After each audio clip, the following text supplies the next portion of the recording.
House itself.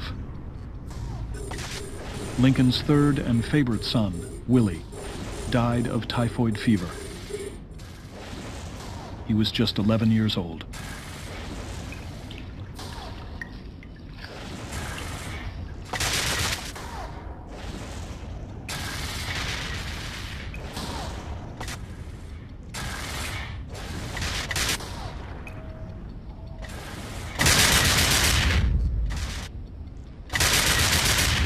Lincoln found a measure of consolation in the eulogy delivered by a Presbyterian minister, Phineas Gurley, at Willie's funeral. What we need in the hour of trial, and what we should seek by earnest prayer, is confidence in him who sees the end from the beginning, and doeth all things well. Let us acknowledge his hand, and hear his voice, and inquire after his will, and seek his Holy Spirit as our counselor and guide. And all, in the end, will be well. There's no facile explanation as to why Willie might be better off in heaven. There's none of that in this sermon. There's this recognition of the mystery of God's dealings, but there's also the affirmation of the comfort of God at times of loss. The comfort is in a loving God, a God who cares for us.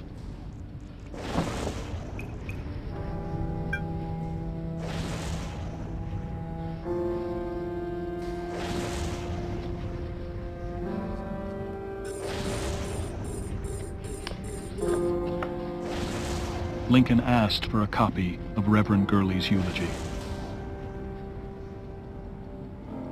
What we need in the hour of trial, and what we should seek by earnest prayer, is confidence in him who sees the end from the beginning, and doeth all things well.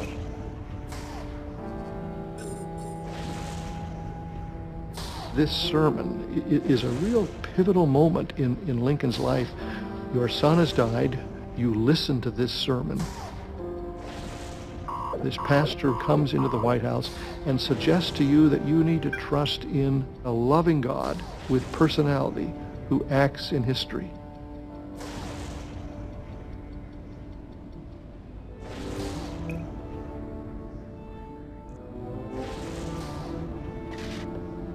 A few months after his son's death, Lincoln began to re-examine his relationship with God.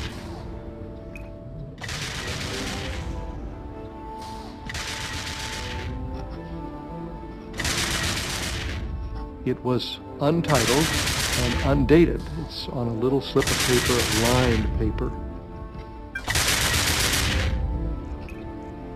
This is something Lincoln never expected any of us to ever see. This was his own private musing and reflection. The will of God prevails.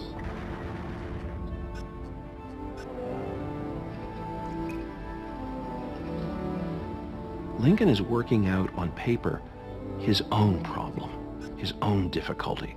This is Lincoln's own agony and sweat over the ultimate question. What is the will of God in this crisis?